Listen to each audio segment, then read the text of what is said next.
Bem-vindos a mais um episódio de nosso podcast Mordendo a Realidade. O seu podcast semanal de filosofia e teologia tomista. Hoje nós vamos falar sobre a vida moral em Santo Tomás de Aquino.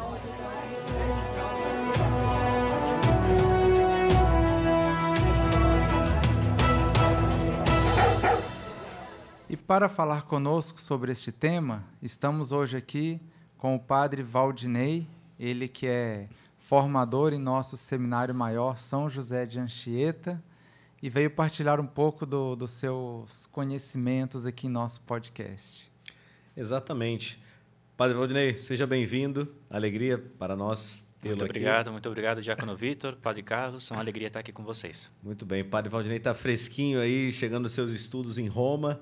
E vamos colocá-lo à prova aqui, para ver mesmo se aprendeu bem. Partilhar, né? Santo Tomás fala que o sábio é aquele que sabe e sabe transmitir, né, o conhecimento. Olha só. Eu que achei que os exames tinham acabado. Ô padre, esclarece para a gente uma coisa, né? Esse tema tão importante, a vida moral em Santo Tomás de Aquino. Quando a gente fala em moral, né? Quando as pessoas escutam falar de moral, a gente pensa logo nos 10 mandamentos, a gente pensa na lei de Deus, em verdades reveladas, o que eu devo ou não fazer. E isso é uma janela para a gente explicar algumas coisas, né, interessantes. Assim. Primeiro, será que a vida moral, segundo Santo Tomás de Aquino, consiste nisso, em cumprir leis? Primeira coisa, né? Será que é isso? E segundo, será que esse assunto que a gente está tendo aqui está dentro do âmbito da filosofia ainda? Será que isso daqui é filosofia ou já estou saltando para a teologia revelada, né, para a teologia sagrada, e só o que importa aqui é a revelação? Ou dá para, segundo os cursos que a gente dá aqui no Centro Tomista, por exemplo, de antropologia filosófica, né, conhecendo o ser humano, eu consigo saber o que o ser humano deve fazer? Né? Moral é isso, né? Então, o que você acha disso tudo aí? Boas perguntas. Eu vou começar pela segunda. Né? Muito bem. Como a gente localiza a moral, a ética na filosofia. E realmente é assim, a filosofia, ela nos ensina, nos ajuda a descobrir o que é o real, em poucas palavras. Né? E dentro do real está o homem. Nós respondemos a pergunta, o que é o homem? E respondendo essa pergunta, digamos, a primeira coisa que a gente se dá conta é que o homem é um ser em construção. O homem não é uma realidade acabada, senão que ele, por ele mesmo, tem que buscar o seu completamento, o seu aperfeiçoamento, através, sobretudo, das suas ações. Né? Então, a moral, a ética para Santo Tomás vai ser justamente iluminar qual é esse caminho, esse modo de agir através do qual o homem vai se aperfeiçoar como homem, vai atingir o seu fim, o seu bem, a sua felicidade. Né? Então, é realmente uma consideração filosófica, desde o ponto de vista filosófico, ainda que Deus também, que é quem nos fez, possa também nos revelar como nós chegamos a esse fim de uma maneira sobrenatural. Isso é a teologia moral. Né? Mas a filosofia moral é como o uso da nossa razão para responder essa pergunta. Como alcançar a nossa perfeição? Então, essa pergunta, né, qual é o fim do homem? A gente pode, então, à luz da razão natural, pensando simplesmente, consegue já chegar a uma resposta de qual que é o fim do homem? Conseguimos chegar a um conhecimento de muitas realidades acerca do fim do homem, ainda que falte. Né? Porque justamente, como a gente pode comentar depois, a gente sabe pelo cristianismo que o homem tem um fim sobrenatural, algo a mais que foi gratuitamente concedido por Deus. Mas nós podemos conhecer muito acerca da finalidade natural do homem, né? De como o homem se aperfeiçoa enquanto homem. Ainda que a gente saiba que o homem está chamado a ser mais. Isso já é sobrenatural, mas é possível. Ou seja, então, pela filosofia, né, quando a gente estuda, por exemplo, na filosofia do homem, né, na antropologia filosófica ou psicologia tomista, como eles falam hoje muito, não? Você conhece o que é o homem. O que é o homem à luz da razão. E se a gente sabe o que é o homem, já dizia Santo Tomás, né? Operare sequitur esse, né? O obrar segue ao ser. Claro. Então, se eu sei o que é o homem, logo eu consigo também especular sobre que ações ou não levariam o homem a atingir a plenitude dessa natureza. Seria mais ou menos por aí. Perfeitamente, exatamente. E é algo próprio do homem, justamente, porque somente em nós existe essa digamos, diferença entre o que nós somos essencialmente e o modo como nós vivemos. Um cachorro, por exemplo, vamos dar um exemplo, ele tem um modo de ser, uma natureza canina, e de maneira necessária ele obra segundo aquela natureza ali. Então, jamais você vai ver um estudo da ética canina, né? Não existe moral quanto aos animais, justamente por isso, porque eles obram necessariamente segundo a própria natureza. E a nós compete essa dignidade de livremente obrar segundo aquilo que nós somos, né? É algo especificamente humano. É uma liberdade para o bem, né? Que às vezes as pessoas não entendem isso. Né? Isso mesmo. Nos dá como a característica principal da liberdade, que não consiste em fazer o que eu quiser, mas em fazer livremente aquilo que me aperfeiçoa. Cara, isso é uma dúvida, assim, sincera mesmo que eu tenho a respeito da questão da liberdade. Talvez você consiga iluminar um pouco isso, assim. A liberdade, até filosoficamente falando, isso não estava no script, não. Mas vou fazer que eu tenho essa dúvida mesmo. Porque a liberdade, filosoficamente falando, que a gente pensa assim como essa não inclinação necessária da nossa vontade para nenhum bem particular dessa terra, né? Porque assim, para o pessoal de casa entender, se a gente visse o bem sumo, o bem necessário, a gente não teria outra opção a não ser aderir a ele. Não que a gente perderia a nossa liberdade, a gente como que planificaria essa liberdade, né? A gente ia fazer aquela escolha última. É como um cara que está com muito sono, né? Muito sono, morrendo de sono, e eu falo, vai dormir. Aí na hora já quer. Digamos, é o objeto que ele queria, que ele viu. Então ele quer. Agora, a gente sabe que nessa terra aqui a gente não vê o bem sumo, né? Até o próprio Deus, as coisas de Deus, elas se apresentam enquanto bens particulares, que têm a sua bondade, que eu posso acolher ou não. Porque até o mal que a gente realiza, infelizmente, nessa vida, a gente realiza em vistas de bens. Então, até, por exemplo, o suicida, né? Imagina, tirar a própria vida, né? Que é o bem maior que todo mundo defende. O suicida, quando ele tira a própria vida, ele está buscando um bem também. Se livrar de algum sofrimento, alguma coisa. Né? Sem entrar muito nessas questões mais psicológicas. Mas sempre, quando a gente faz algum mal, quando a gente escolhe algum mal, a gente está buscando um bem. Então, nesse sentido, a liberdade, filosoficamente falando, não estaria completa também em escolher o mal? No sentido filosófico.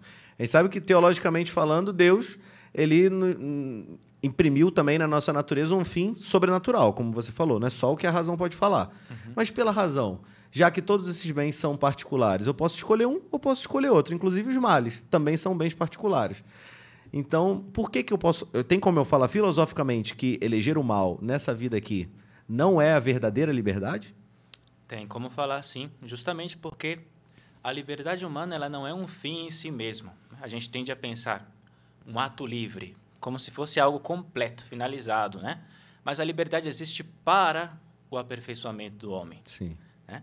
Não é uma ação não é boa simplesmente porque é livre. Ah, eu fiz livremente, é meu direito. Sim, claro. Senão que a liberdade se ordena justamente a aperfeiçoar o sujeito que realiza a ação livre. Sim. Né?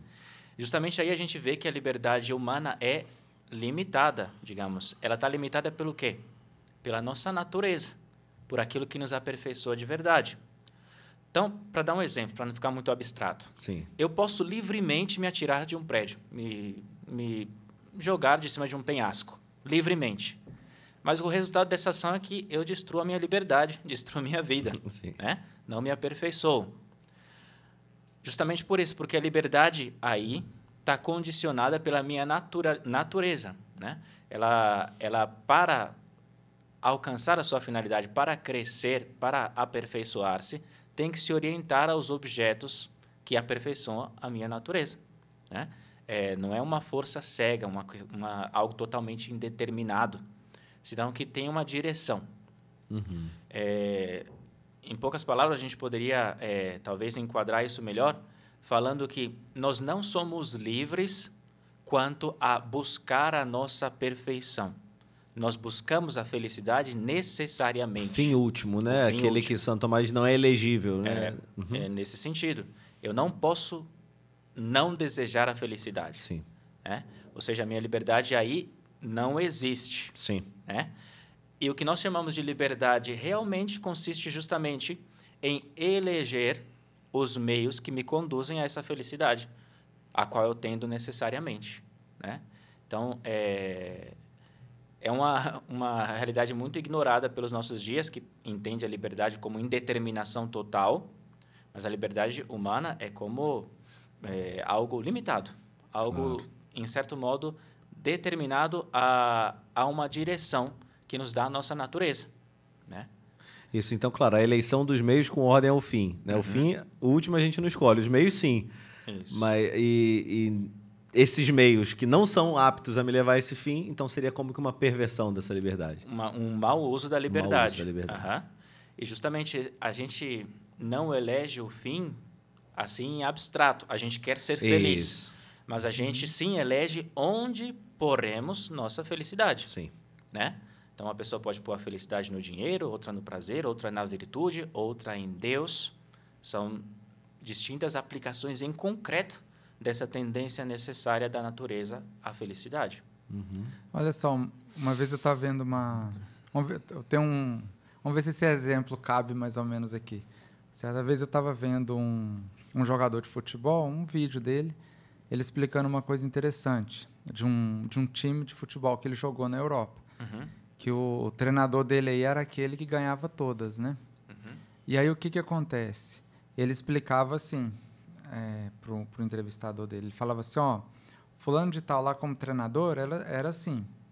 Ele dividia o campo em 3 partes e falava com a gente assim, nessas 2 partes aqui, você não pode fazer nada fora do que eu te mandei. Ele falava assim, nada fora do que eu te mandei.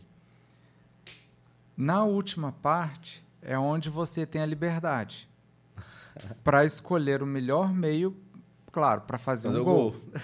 Então, por exemplo, na última parte, ele podia driblar e fazer um gol, podia chutar de tal modo e fazer o gol, podia fazer o que ele queria. Então, ele tinha essa liberdade.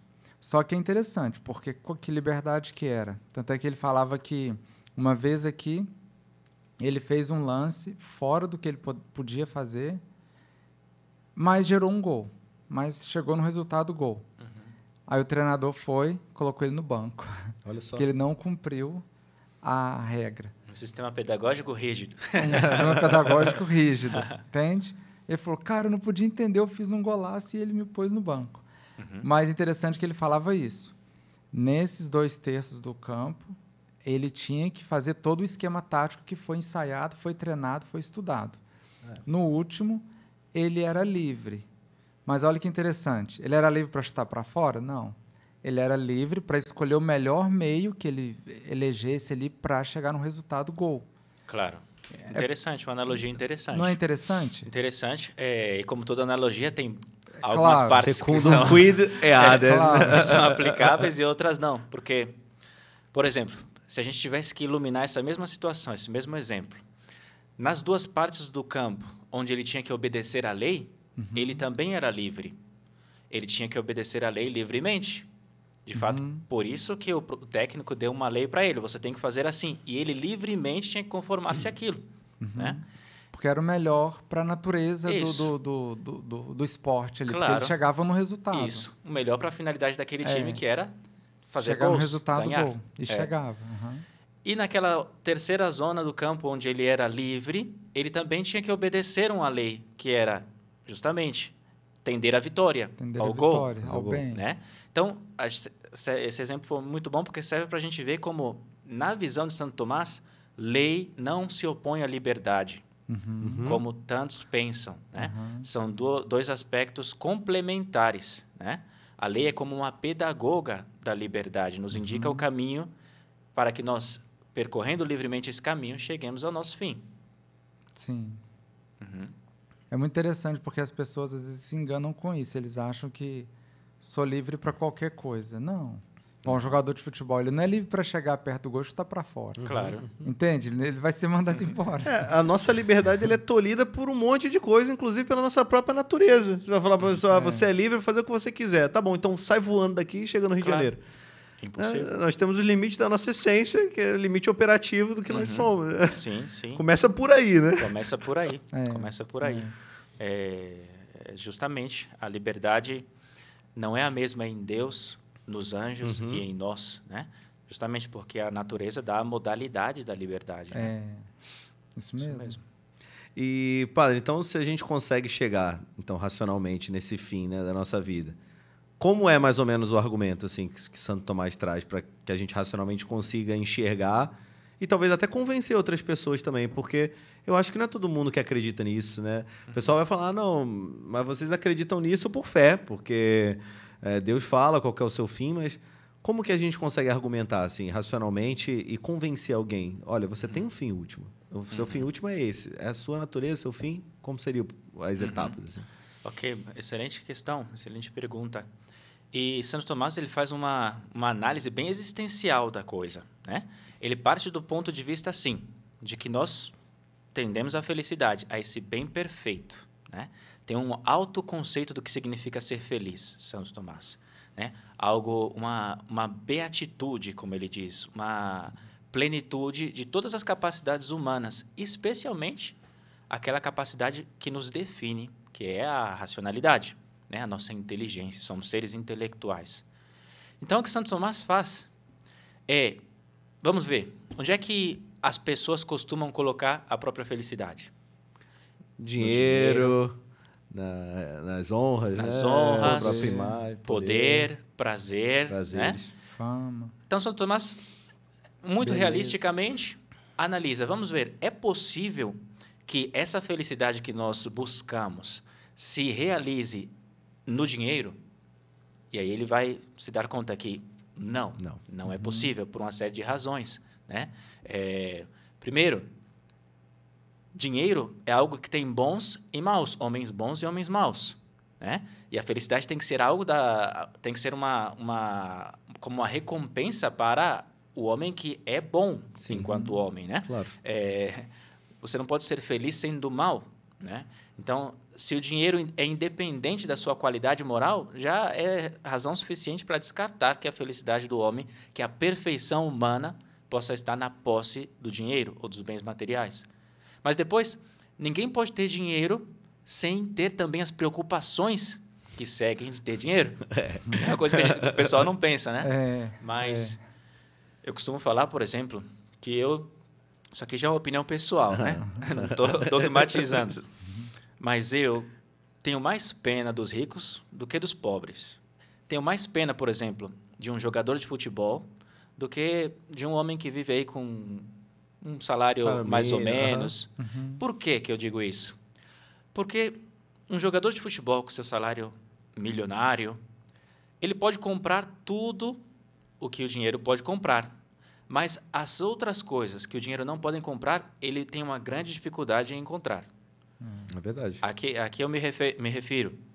Por exemplo, é muito difícil para um jogador de futebol, um grande milionário, encontrar uma mulher que o ame pelo que ele é.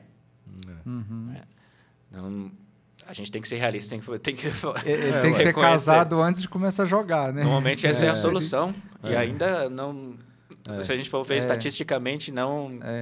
Cara, desculpa, a gente conversava com o Padre Carlos outro dia disso, de, por exemplo, milionários que se convertem, assim, e você vê a sinceridade, né, de como que eles servem a Deus, assim, porque o cara que é milionário, ele sabe o valor do dinheiro. E ele sabe o valor das coisas que o dinheiro não compra. Então, quando ele descobre que a felicidade está em outro lugar, você vê realmente que o cara não está nem aí, assim, você vê o cara é milionário e ele está vivendo pobremente, ele está doando todo, não sei... Claro. Sendo realmente virtuoso, assim. Sim. O que para alguém que não tem é difícil. Você fica, não, só quero dinheiro.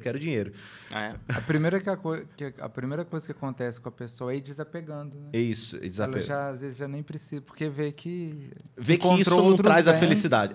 Encontrou outros bens que tem realmente... que cair esse ídolo, né? Que é o dinheiro. Que é um ídolo, como diz o Salmo, tem boca e não pode falar, tem olhos e não podem ver.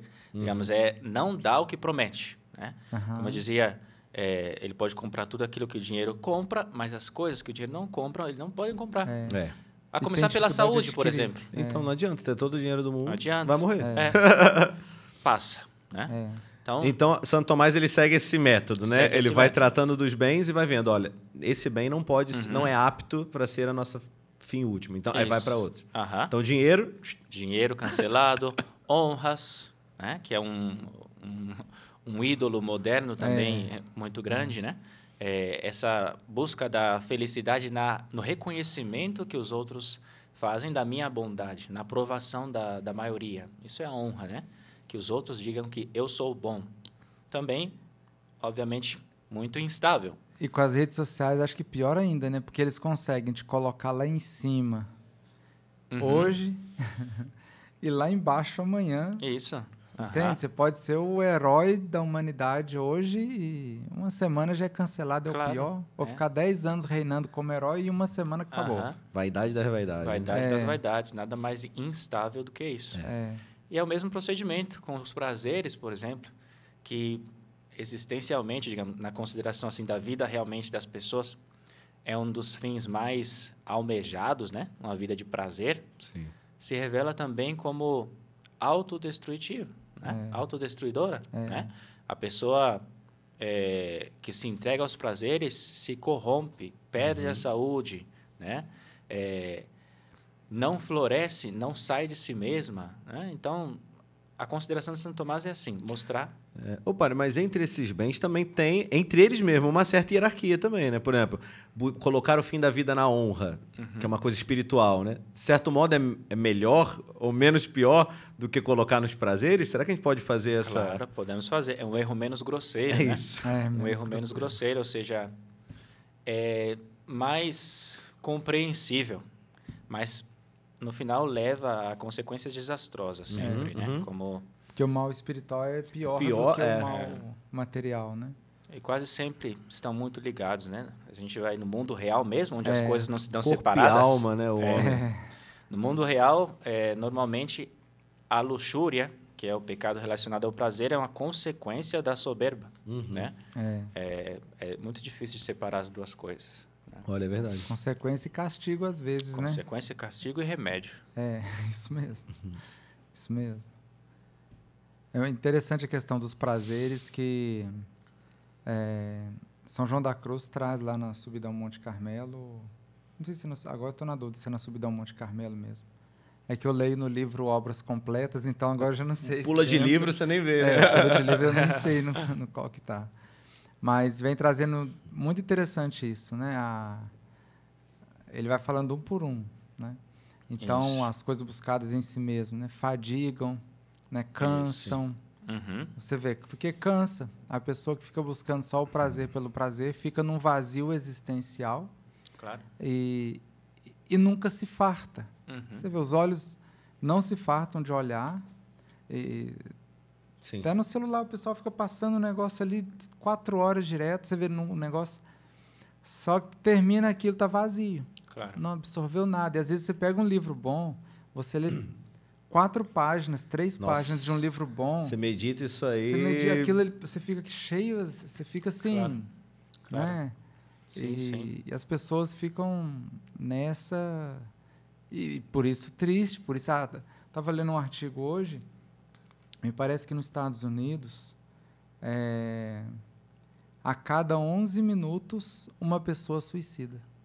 Olha só. Entende? E é o país do dinheiro, Isso, do ter, da prosperidade da material, riqueza, e a riqueza leva ao prazer. As ideologias. Mas para ver como que cansa, fadiga, é autodestrutivo, como você disse. É assim mesmo. Velho, então não está nesses bens também. Não está na honra, nesses não bens. Tá. E onde está, então? Para ser muito sucinto, muito concreto, a finalidade do homem está em Deus. Está em Deus, né? Porque, numa consideração natural, né, a potência superior do homem é a inteligência. Ele tende à verdade, né? Mas não a verdade sobre isso ou aquilo, a verdade plena. E nós sabemos, não só por fé, mas também pelo uso da razão, que essa verdade plena é Deus mesmo, né? Ele é não somente a fonte da verdade, mas a verdade em si mesma, a realidade, né? A realidade subsistente, aquilo que funda o real no qual nós vivemos e do qual nós somos parte. Isso é Deus. Por isso, o homem não encontra uma satisfação plena enquanto não conhece o último porquê, né? Que é chegar justamente a Deus, né? E não simplesmente com a sua inteligência, mas com a sua vontade, que é a outra potência espiritual aí que está, digamos, no cume do que é o ser humano, quando ele ama o bem, mas não um bem, mas aquele bem subsistente, perfeito, sem limitação, que é Deus, né? Uma vez eu escutei uma frase que eu não sei de quem é, mas é uma frase dessas que sintetizam com sabedoria uma realidade profunda. Diz assim, que todo homem tem no coração um vazio do tamanho de Deus. Né? Justamente isso. É somente essa perfeição plena que nós chamamos Deus que pode satisfazer, colmar assim, essas potências que são, de certo modo, infinitas no homem, que é a inteligência e a vontade, né? O apetite de verdade e o apetite de bem. Ou seja, nós temos vários apetites, temos várias potências, e quando a potência ela apreende o seu objeto próprio, isso é um bem, digamos assim.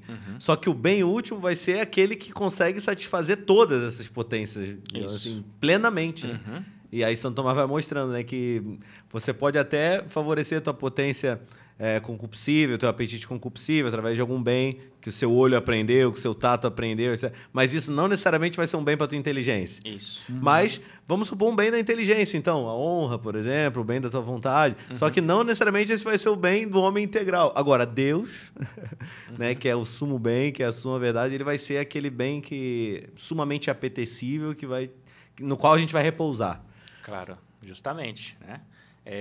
O Padre Carlos falava de São João da Cruz, isso ele expõe de modo claríssimo também, né? Como aquilo que nós buscamos nas criaturas, que nós pedimos às criaturas, nós deveríamos, em realidade, pedir a Deus de quem as criaturas receberam aquilo que têm, né? Elas têm, de modo limitado, aquilo que Deus tem de modo infinito, ilimitado. A participação, né? É a participação. Fantástico. Fantástico essa conclusão. Né? Gostei também muito do que você falou sobre a questão do que ele não estará tranquilo enquanto não responder o último porquê. Né? O último porquê. O último porquê. Claro. Ontem eu estava fui em um velório, né? Em uma exéquias, e estava vendo ali o corpo, né, da pessoa que faleceu, e meditando sobre isso. Falei, nossa, ele agora já sabe toda a verdade. Entende? Aquilo assim, parece que a pessoa atravessa aquela cortina, né? Falei assim, olha só, ele já sabe agora toda a verdade. Nós estamos quebrando a cabeça. Morreu, agora respondeu o último porquê. Esperemos nisso. É aquilo de Santo Tomás, né? Aquela história, bene scripsisti de me. Bem falaste de mim, disse a cruz, né? O crucificado a Santo Tomás, né? O que queres em troca, né? Imagina, Santo Tomás, gente. O que ele não sabia? Esse homem era enciclopédia, né? O que ele não chegou até com as próprias luzes divinas. Mas qual foi a resposta dele? Porque ele não era só sábio, ele era santo, né? Então ele não queria só saber, ele tinha essa noção de que cumprir as apetências do intelecto não iam trazer a felicidade última. Então, qual foi a resposta dele? Né? Escreveste bem de mim, Tomás. O que queres em troca? Quero a ti. Né? Quero ver a ti. Quero agora ter a posse do bem verdadeiro, que não é só conhecer filosoficamente, mas fruir desse amor, né? Desse bem. Fantástico, né? Fantástico, fantástico. Tem um caso interessante que uma amiga estava me contando. Ela falou que pegou um avião, né? Estava no avião. E ela com a filha dela rezando o terço. Né? E tinha um senhor do lado delas, que até acho que esse senhor deixou cair uma coisa, ela foi com muita educação, entregou a ele tudo, agradeceu. E as duas ficaram ali rezando o terço. Né? E o que acontece? Quando o avião ia para pousar, foi para pousar, o avião foi, e acho que arremetou-se, que fala, né? Remeter, me parece. E subiu de volta. Eita. Subiu de volta e não sei lá que aconteceu, o negócio ficou tenso. E aí como foi a coisa? Ela foi e falou assim, acho que falou com a filha dela. Falou, nossa, ainda bem que acabamos de rezar o terço, né, com a filha dela. Acho que foi mais ou menos o que ela falou. Nossa, que beleza, nós acabamos de rezar o terço, ainda bem, estamos tranquilas, né? Acabamos de rezar o terço. Aí esse senhor foi, agarrou nela assim. E o que eu faço? Eu não acredito em Deus. Agarrou nela. E eu, o que eu faço? Eu não acredito. O que eu faço? Eu não acredito em Deus. Como se diz, uai, o que eu posso fazer? Brincando. Mas é interessante porque... Aí depois ela foi explicando ele. Não, tem que rezar. E Deus aproveitou aí essa deixa para evangelizá-lo. Mas olha que interessante, é o vazio, tá vendo? A pessoa... É o vazio. Entende, assim? E por que ele teve essa ânsia aí? Claro. Entende? Tem um gatilho aí Sim. na natureza, sabe? Justamente. Tem um gatilho na natureza aí. Sim. O senhor me fez lembrar uma consideração de Fulton Sheen, né, esse bispo americano. Ele dizia como na Idade Média, na época em que a razão ainda estava na moda, o homem ia a Deus através da ordem do universo, né? E na Idade Moderna, o homem vai a Deus através da desordem da própria interioridade, né? Muito profundo, justamente dando-se conta desse vazio, muita gente se põe naquelas disposições nas quais a graça pode entrar ali, né? Iluminar e converter, né? Ô, padre, uma coisa. Então, as considerações dessas realidades, assim, deixam a gente com todo esse afã de buscar essa vida de perfeição, né? De buscar essa vida perfeita, esse fim último. Mas esse fim último, ele é alcançável? Né? É possível? É alcançável essa vida de perfeição? Excelente pergunta. Nos dá pé como para fazer algumas distinções, né? A primeira delas é que, no mundo real, onde a gente vive, o fim último do homem não é simplesmente conhecer a Deus de maneira natural, né? Como seria, por exemplo, eu estudo filosofia e conheço Deus como causa, né? Causa do que a gente vê aqui. Senão que o homem foi elevado por Deus a uma dignidade sobrenatural. O que é que significa isso? O homem está chamado a conhecer a Deus como Deus mesmo se conhece. É algo muito profundo. A entrar na vida da Santíssima Trindade. A conhecer e a amar a Deus como Ele se conhece e se ama. É uma vocação sobrenatural, né? E para chegar a isso, justamente porque excede a natureza, sobrenatural significa isso, né? Está sobre as capacidades da natureza, o homem não pode chegar a isso se Deus não o eleva, ou seja, não concede um auxílio, que é o que a gente chama de graça, né? Isso é parte fundamental do modo de tratar a moral em Santo Tomás, o Tratado da Graça, né? Que eleva a natureza do homem e que sana a natureza do homem. Porque você já deve ter reparado que o homem não está bem, né? A gente está ferido, a gente não é capaz de realizar nem aquilo que é natural a nós, quanto não vamos nem falar do sobrenatural, né? Então, a graça de Cristo faz justamente isso, sana a natureza, e assim o homem pode viver como homem, mas eleva também para que o homem possa viver como filho de Deus, como Cristo, e assim, por pura misericórdia de Deus, entrar na vida trinitária, né? Na beatitude eterna. Rapaz, fantástico. E essa vida perfeita, então, assim, a gente viu, é possível, né? Mas tem como a gente tentar, até talvez ser um pouco mais didático, assim, o que seria essa vida de perfeição na prática, assim, isso né? mesmo. Né, padre? Mas do ponto de vista natural, assim, né? Isso, também. Ok, então, como a gente falou, né? Nós sabemos o que é o homem e podemos saber como ele tem que agir para agir conforme a sua natureza, né? Então, a filosofia vai nos dizer isso, a antropologia vai nos dizer isso, que o homem, por exemplo, é um animal racional, ou seja, que ele tem essa parte animal sensível, a gente pode falar, ele tem esse apetite, essa tendência ao bem sensível, que é o que nós chamamos de apetites sensíveis. Exemplo, o homem tende àquilo que é prazeroso, né? Aquilo que é gostoso, apetecível para os sentidos, né? Isso é o concupiscível. O homem tende a superar obstáculos na consecução do bem ao qual ele tende, né? Tudo isso faz parte dessa parte sensível do ser humano, né? Mas o homem é também racional, ou seja, ele conhece a realidade, a verdade e tende ao bem, né? Então, uma vida moral sã, conforme a natureza do homem, seria uma vida que permitisse ao homem realizar plenamente essa sua natureza de animal racional, né? Ou seja, obrar racionalmente com tudo o que ele é, de maneira muito concreta. Não basta simplesmente fazer o bem, mas ele tem que sentir prazer fazendo o bem, né? Não basta simplesmente ter força para lutar, ele tem que sentir essa inclinação a lutar racionalmente. Por isso que não é só uma lei, né? Um cumprimento Isso. seco de uma... Tipo Kant, assim, imperativo Isso. categórico, assim. Tem que fazer o dever pelo dever, assim. Claro, não é só isso. De maneira concreta, a gente pode falar que a moral de Santo Tomás, a ética de Santo Tomás, não é uma ética de lei, faz isso, não faz aquilo, como para Kant, mas é uma ética de virtudes. É isso, as virtudes. Você tem que estar inclinado ao bem da sua natureza. Tem que estar inclinado sensivelmente a obrar de modo racional. Que as virtudes são esses hábitos, né? Que vão inclinando, vão Isso. atuando nos nossos apetites. Justamente. Para que a gente possa fazer deleitavelmente esses atos bons. Justamente. Talvez o pessoal que está aí escutando tenha já feito a experiência também de... Eu gosto sempre de dar esse exemplo, porque aconteceu comigo, acho que aconteceu com todo mundo. Acho que quase todo mundo.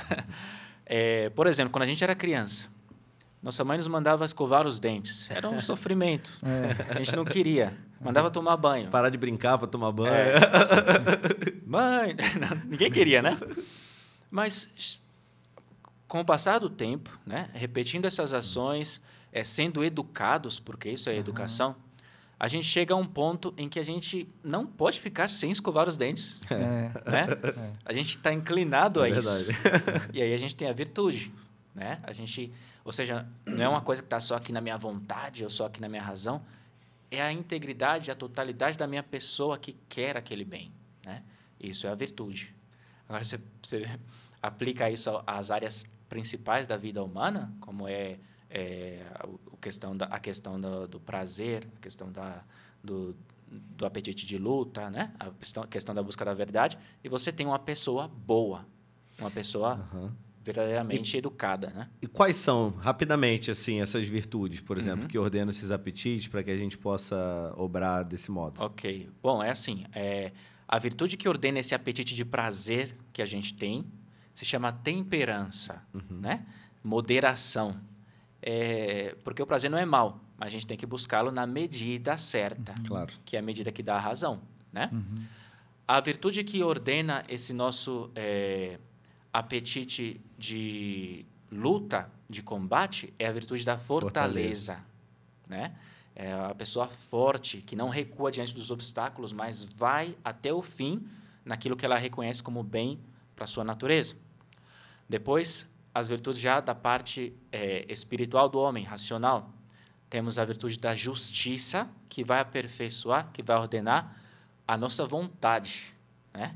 Uma vontade justa é uma vontade que quer dar a cada um o que lhe compete. Né? A mim o que me compete, a outro o que lhe compete, sem passar a medida. Né? Essa é a pessoa justa. E aí entra a religião também, né? Aí entra a religião, uma das virtudes aí subordinadas, aí, né? Todo esse aspecto da justiça, que é dar a Deus o que lhe compete. Né? Justamente. E, finalmente, na parte prática da inteligência, nós temos a virtude da prudência, né? Que vai nos aperfeiçoar nossa inteligência para saber os meios convenientes para chegar aos fins, né? Que nós nos propomos. Né? Essa é a virtude da prudência, uma pessoa que quer o fim justo e sabe regular a sua ação de maneira a alcançar aquele fim. Né? Essa é a virtude, em síntese, o panorama de uma pessoa moralmente educada. Incrível, incrível. Muito assim. bom o tema. Nossa, profundíssimo, assim. Espero que tenha ficado bem... Nossa, eu acho que foi muito didático, inclusive, padre. Obrigado, padre, por ter aceitado, né, esse convite, por ter vindo. A gente poderia ficar falando aqui o dia todo e, com certeza, esperamos poder contar com a presença do senhor outros dias também para, talvez, aprofundar, quem sabe fazer um podcast só sobre virtudes, né? Pensei isso agora, você acredita? Por exemplo, as virtudes morais, virtudes teologais, a distinção, né, padre? Porque as pessoas escutam muito falar sobre virtude, mas às vezes falta essa questão mais concreta. Claro. Entende? Profundidade concreta. Então, eu tenho que ser virtuoso, mas como que eu tenho? O que eu faço agora? Tá Claro. bom, o que eu fazer que nem esse ateu, né? E eu, o que eu agora? faço? Não, e Santo Tomás é profundíssimo nisso, né? Toda segunda, os escritos, profundíssimo. Então, também Santo Tomás ilumina muito, né, a nossa vida com relação a isso.